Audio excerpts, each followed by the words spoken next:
Bueno, con todos los que van a ver este video, mi nombre es Anthony Davis Machac Quispe. Les voy a hablar un poco sobre este tema del sistema termoeléctricos de generación de potencia y de refrigeración.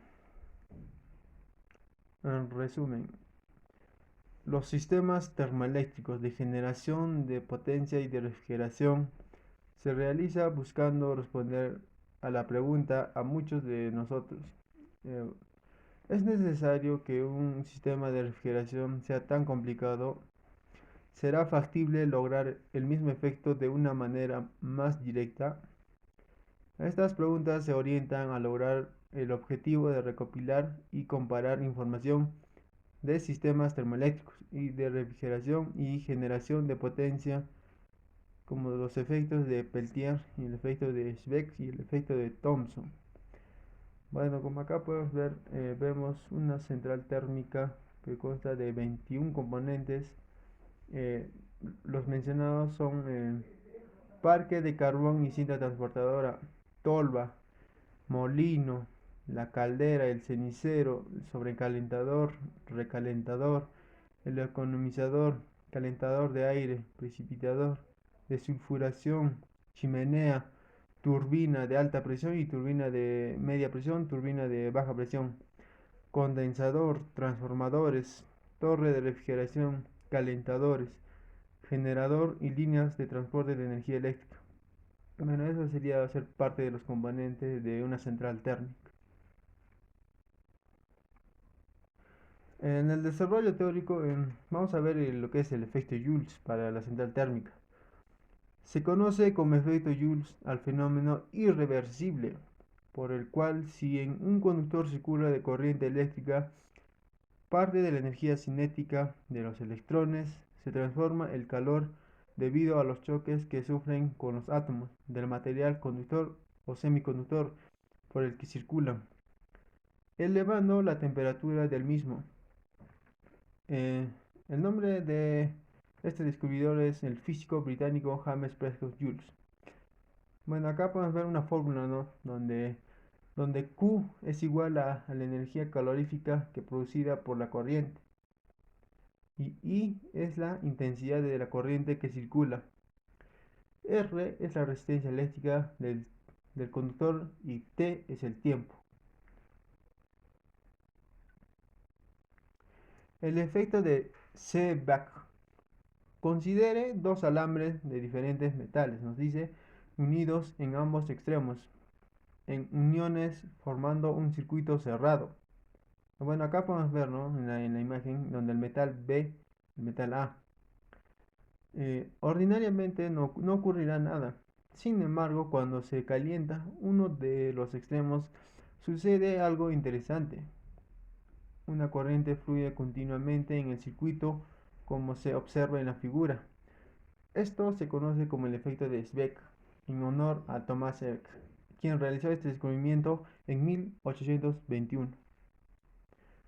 Cuando una de las uniones de dos metales diferentes se calienta, fluye una corriente I por el circuito cerrado.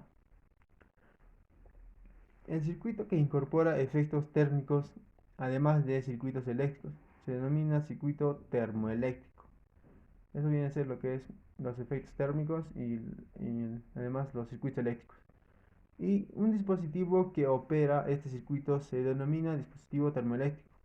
Cuando el circuito termoeléctrico se rompe, como se muestra en la figura, la corriente deja de fluir y es posible medir la fuerza impulsora. La fuerza impulsora electromotriz o el voltaje generado por el circuito mediante un voltímetro. Y es igual a cero, donde acá vemos el metal A y el metal B, un polo positivo y un polo negativo. Y acá vemos en la figura la caída de voltaje. Efecto Seebeck.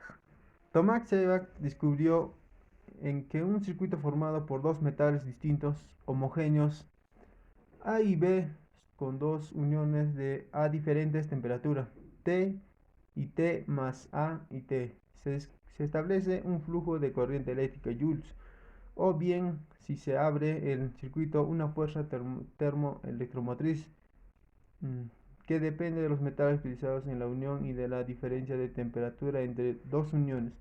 Bueno, acá podemos ver en las imágenes, ¿no? En la T más TA, el efecto Joule y AB.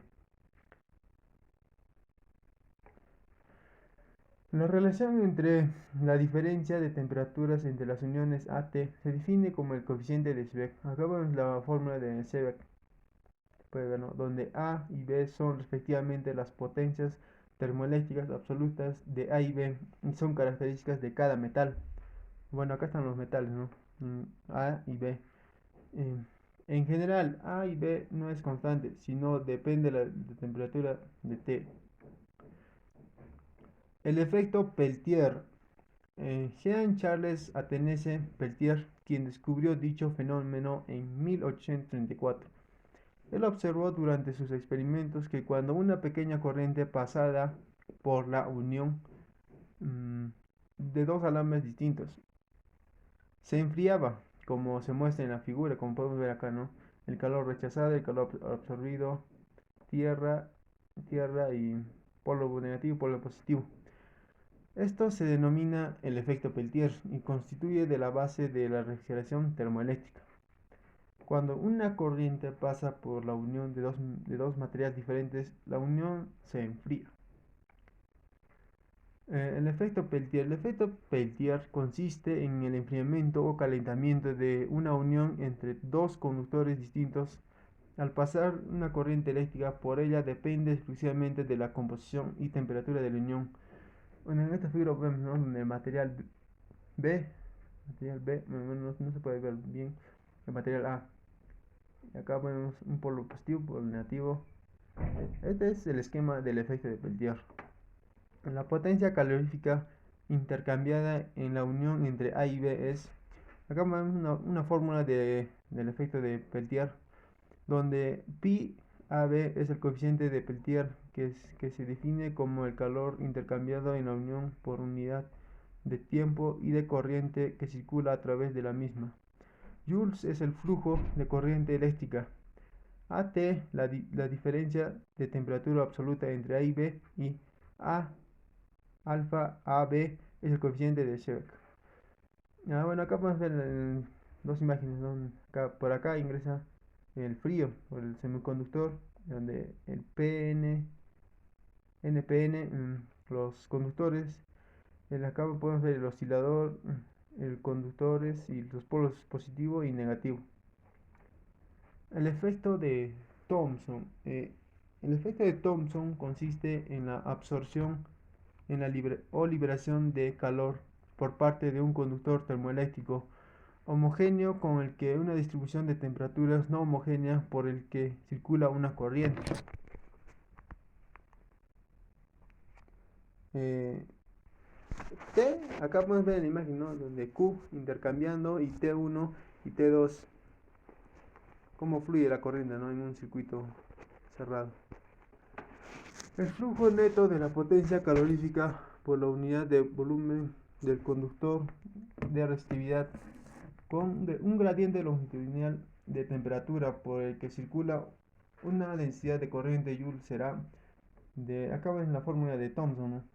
Donde ese es el coeficiente de Thomson, el primer término correspondiente al efecto de Joule irreversible, mientras que en el segundo expresa el efecto de Thomson reversible. Desarrollando esta expresión para obtener la relación entre coeficiente de Thomson y Seebeck, y teniendo en cuenta las ecuaciones que rigen los efectos de Peltier y Seebeck, que se llega quedando para la unión. Acá vemos diferentes fórmulas, ¿no? Refrigerador termoeléctrico. La refrigeración termoeléctrica utilizada en el efecto de Peltier para crear un flujo térmico a través de la unión de dos materiales diferentes como metales o semiconductores tipo P y tipo N. Un refrigerador o un calentador de Peltier o una bomba de calor termoeléctrica. Es una bomba de calor activa en estado sólido que transfiere calor de un lado del dispositivo a otro poniéndose al gradiente de temperatura consumiendo para ello energía eléctrica. Un instrumento de este tipo también conocido como dispositivo de Peltier. Bueno, ahí podemos encontrar el diodo de Peltier, la bomba de calor de Peltier y el refrigerador de estado sólido o refrigerador termoeléctrico. Bueno, acá podemos ver la imagen, ¿no? Donde acá la reflexión termoeléctrica, ahorita acá vemos los semiconductores, el P y el tipo P y el tipo N. Acá vemos la placa caliente, la fuente, la placa fría, el sumidero. Y acá vemos un circuito eléctrico. Bueno, este es un generador de potencia termoeléctrica, podemos ver acá, ¿no? Conclusión. Concluimos que gracias a los inmensos avances en el campo de semiconductores, hoy en día se constituyen sólidamente en el tamaño de una moneda. Los semiconductores están fabricados con teluro y bismuto para ser tipo P y tipo N, buenos conductores de electricidad y malos en lo que es en el calor. Así facilitar el trasvase de calor del lado frío al caliente por el efecto de una corriente continua. Como todo en esta vida, las unidades de Peltier también tienen algunos inconvenientes a tener en cuenta, como pueden ser alto consumo eléctrico, o como también dependiendo de la temperatura, la humedad a la temperatura de ambiente, puede producirse condensación en determinadas condiciones, incluso puede formarse hielo. Muchas gracias, eso sería todo.